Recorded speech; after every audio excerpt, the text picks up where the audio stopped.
Hi everyone, welcome to Tom's Man Shed. Okay, today's review is going to be on this. It's a Lidl's soldering station. Got it the other day. The reason being, I have two. Well, I've got three soldering irons. I usually use a Weller soldering gun, but I couldn't find it when I needed it the other day. I've since found it in the garage. It's usually the case, isn't it? And I usually use that, so I dug these out. I've got a big one and a smaller one, but none of them seem to get. What I was doing was soldering an XT60 plug on the end of a lithium polymer battery for a radio controlled plane, and I had it gripped in some tweezers on using one of these things. I was gripping the plastic, so that wasn't counting as a heat sink or anything, but it just didn't seem to get it hot enough. So I'd been in Lidl's a couple of days previous and I'd seen these on sale and thought, do I need one, do I not? So I nipped back and I thought, oh, sorry, I'll get one. It's another review, it's another gadget, never tried one. The 20 quid, 19.99. So when I was in Lidl's, there was about 8 of them there on the shirt, in the basket, and round here you could tell they'd been opened and resealed. It wasn't the nice round bit of plastic, sticky plastic. It was just a piece of sellotape like this. I haven't put this on. This is how it was. But all 8 of them were like that, and I thought, well, they must be okay. They were, as if they were returns. I can understand somebody looking inside one and trying to and an assistant resealing it or something. But all 8, I thought it must be genuine anyway. So I took it home. When I opened it up, this little bit of sponge was missing, and also there was a couple of little scratches on the plastic on the top. And no, I don't know whether it should have or not, but no peel-off clear cover for the digital display. So I thought, it's definitely not brand new, this. I took it back.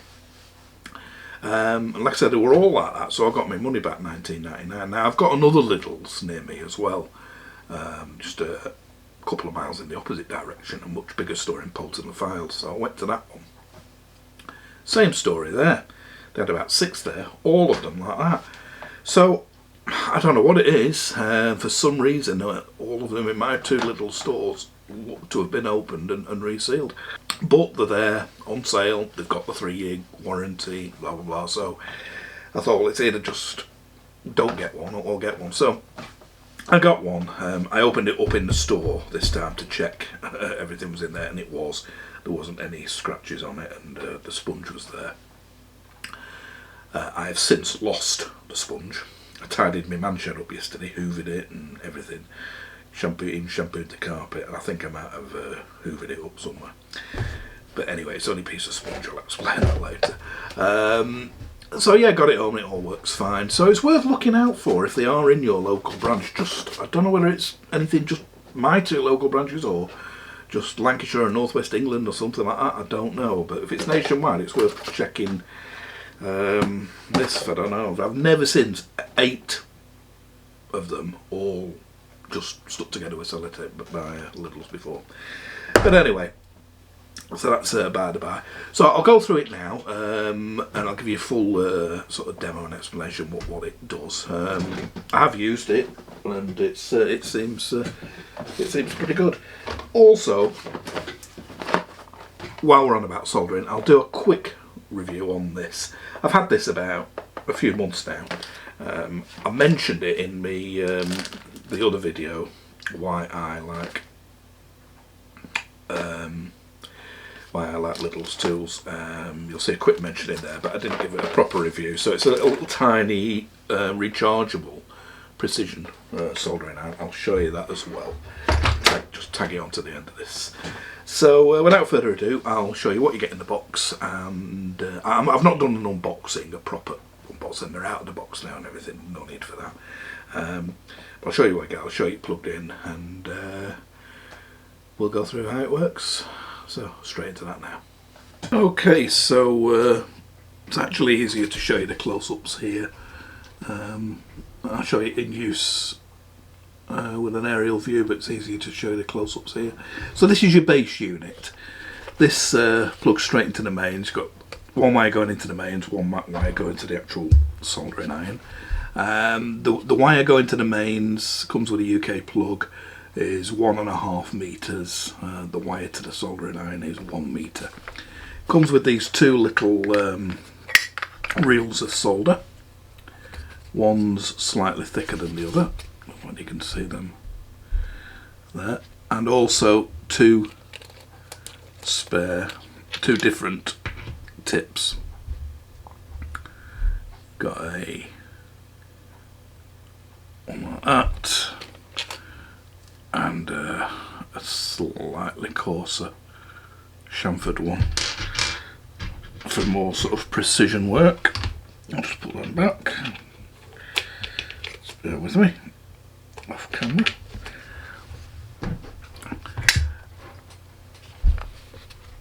So you got that there. You got your display, main digital display. Down this side is plus and minus buttons, obviously to go up between the temperatures up and down. And on this side, you'll see there, we've got 200 degrees, 300 degrees, 400 degrees. On a press of any of them, it instantly skips to that temperature. And then the ones this side, you can get it in between them temperatures. From 400, you can get it by pressing this one up to a maximum of 450. So that's your top temperature, 450 degrees C. You've got your mains on off switch there, and this little tray here is to hold the sponge that within 2 days I have gone and lost. I think it's inside the vacuum cleaner bag, but I'm not going searching in that. I'll just cut a piece of something off and put it in there when I use it. Hardly ever use that, to tell you the truth. So that's your base unit. That's the actual soldering iron. It's not got a swivel mains cord there. That would have been handy, I suppose. Even a little torch there would have been nice, but it doesn't matter. And that's the other tip you get with it,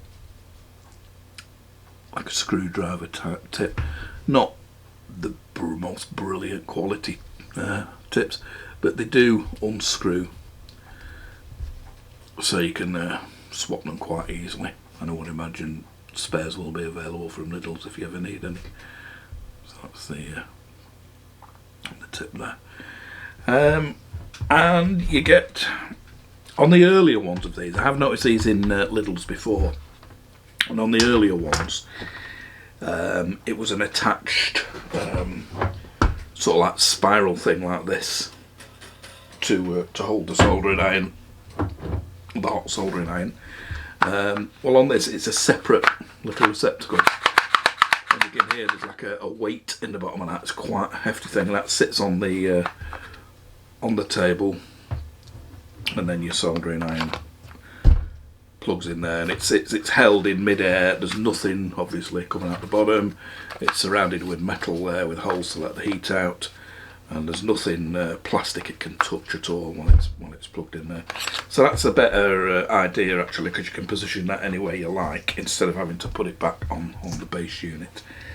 So I think that covers all the sort of 3 bits. Temperature controls, 2 reels are soldered, 3 bits, that bit.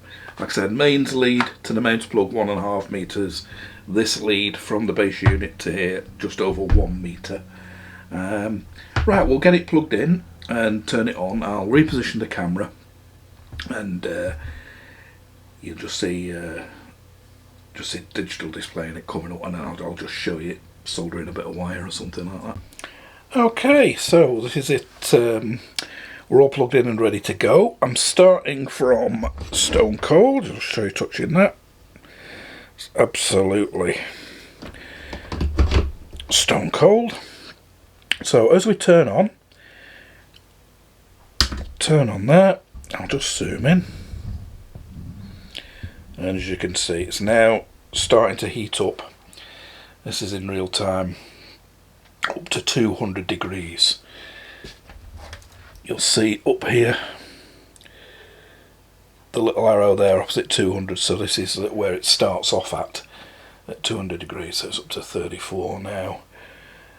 This is the power it's putting into the tip, so obviously full power trying to get it up to temperature. Once it reaches 200 it should stop. I was going to edit this bit out, speed it up, but it's not very long anyway, and you can see how sort of quick it heats up. It's reasonably quick. Not as quick as an instant heat gun like the Weller, but it's a lot lighter to handle.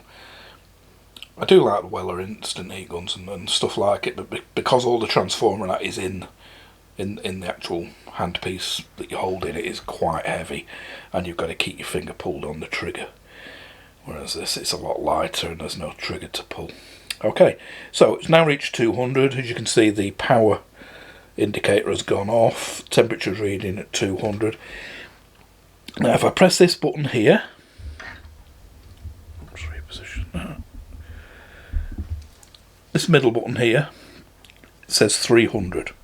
So I'll press that now, and you can see the power's gone up. And it's now going up, it's reached 211, so you can see how quick it'll get up to 300.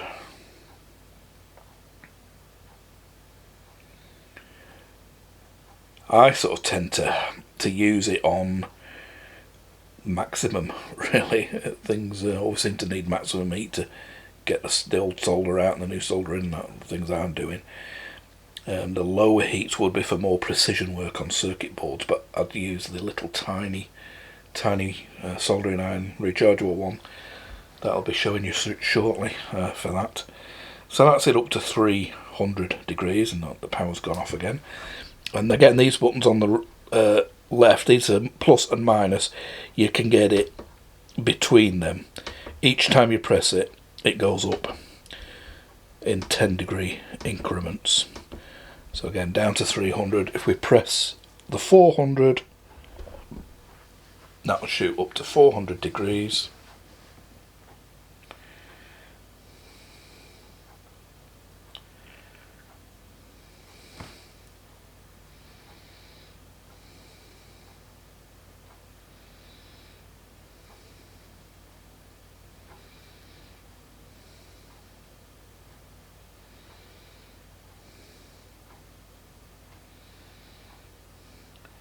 So reasonably quick. I'm not sure how many watts it is.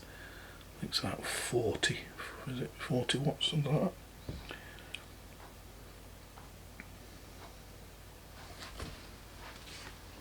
that? Just looking at the bottom, 48 watts. So yeah, there are more powerful, quicker heating ones, but it's not that bad. So we're at 400 now.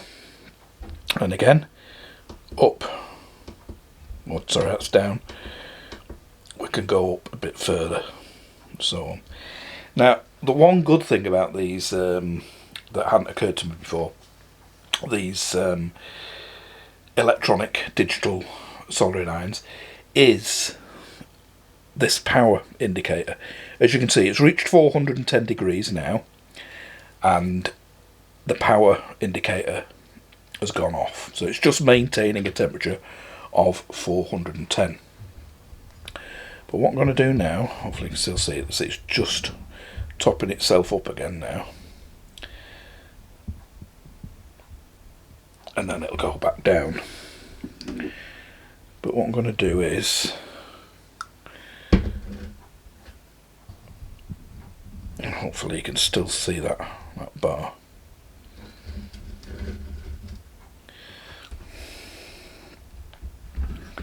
I'm going to dip this in the water. It's a can of water, this. And you'll see, because the tip is cooling down, the temperature sensor on the tip is telling it to put more power in.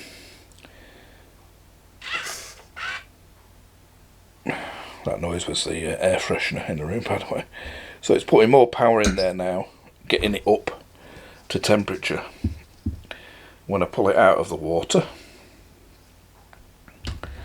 put it back in its holster, that power's gone down. So when you're soldering on say a large piece of metal, and that piece of metal is acting as a heatsink, it will detect the temperature drop and turn the power up appropriately, maintaining that. Now that's something a normal soldering iron won't do. You'll get it up to full power, and then if you're soldering on a large piece of metal, that'll, like I say, suck a lot of the heat out of the soldering iron. So that's one good thing about it. Right, I'm just going to rig up a tiny bit of wire in a holder and just show you soldering. You don't really need to see soldering, but I'll just show it in action, and that'll finish it off. Okay, it's a bit awkward to focus on it, but just to show you this, we're on the maximum thing, and that was it. Immediately reached temperature. You can see that full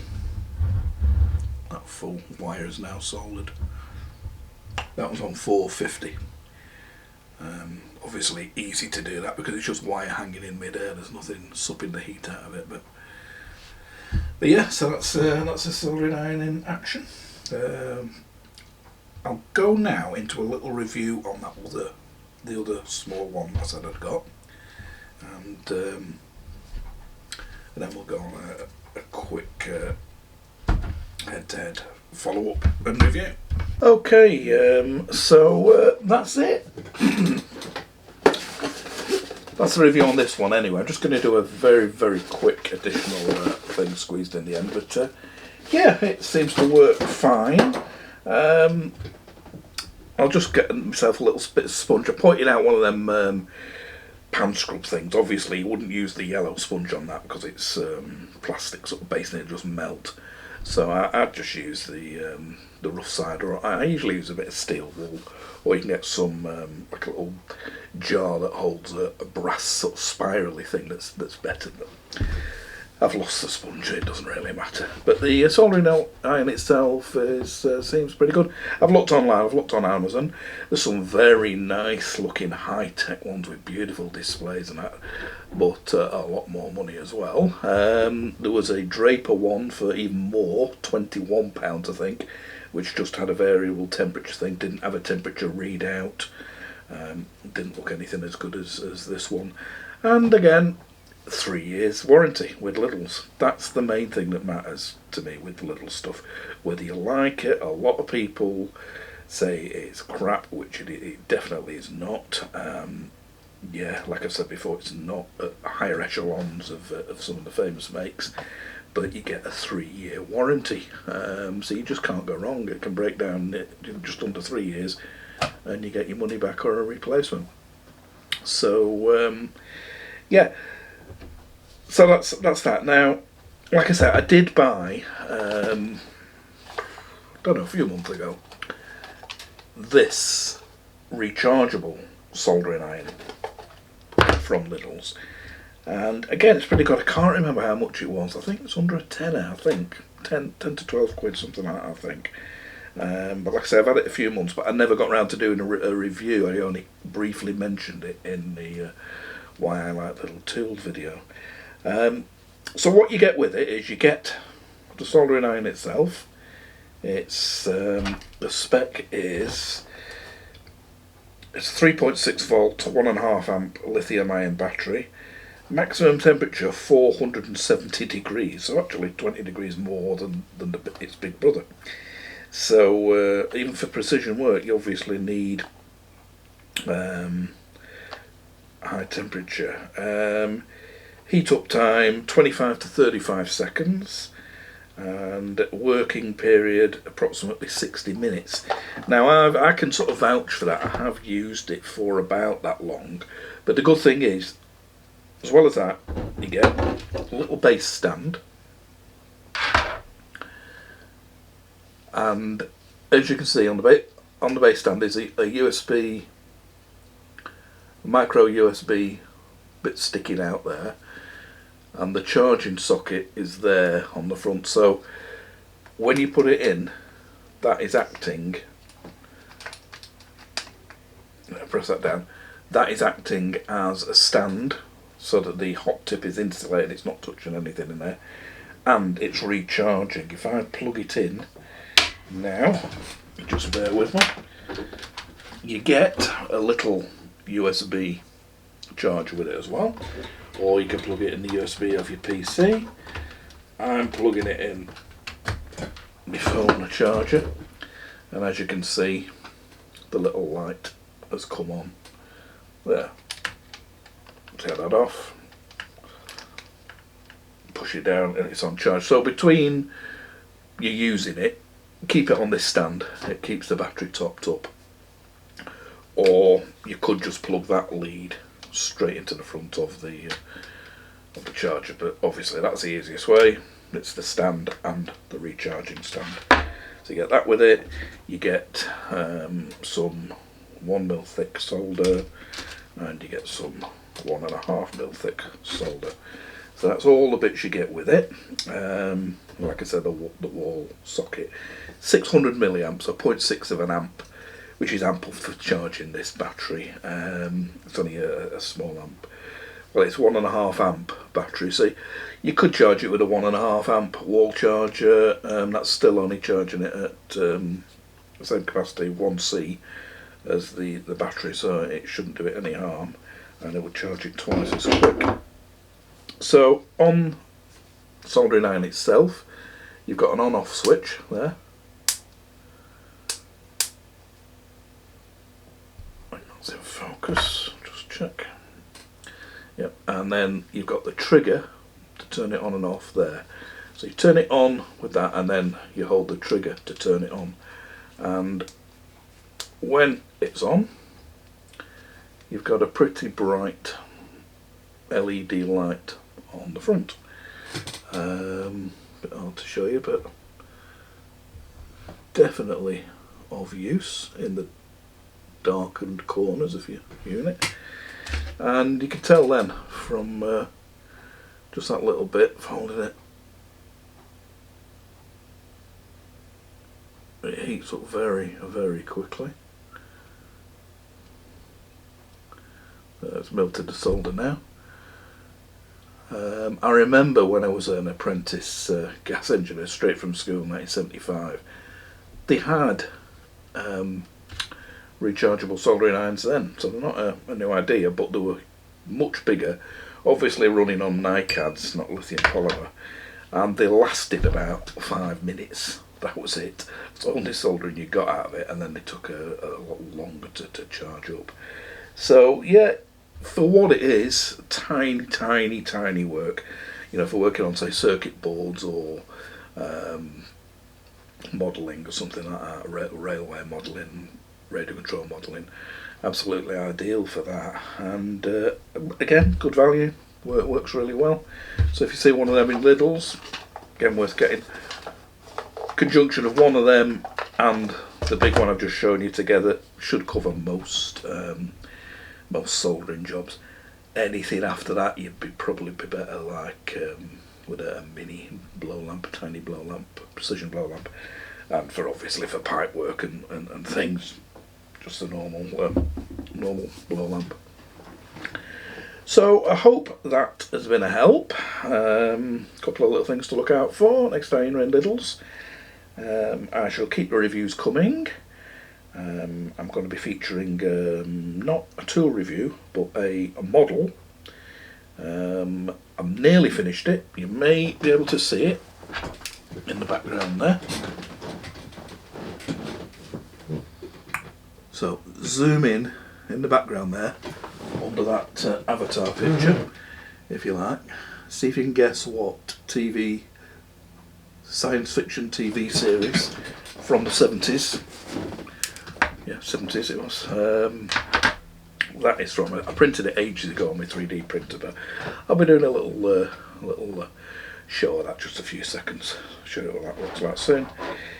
So yeah, if you haven't subscribed, please do so. I could do as many subscribers as possible. If you like this, thumbs up. If you don't, and I know I do waffle on a bit, so I know that my videos are longer than average, but I hope they're intensive enough to show you everything you need to know. If you don't like it, give it a thumbs down, and I'll catch you all for the next one as soon as I can. Bye for now.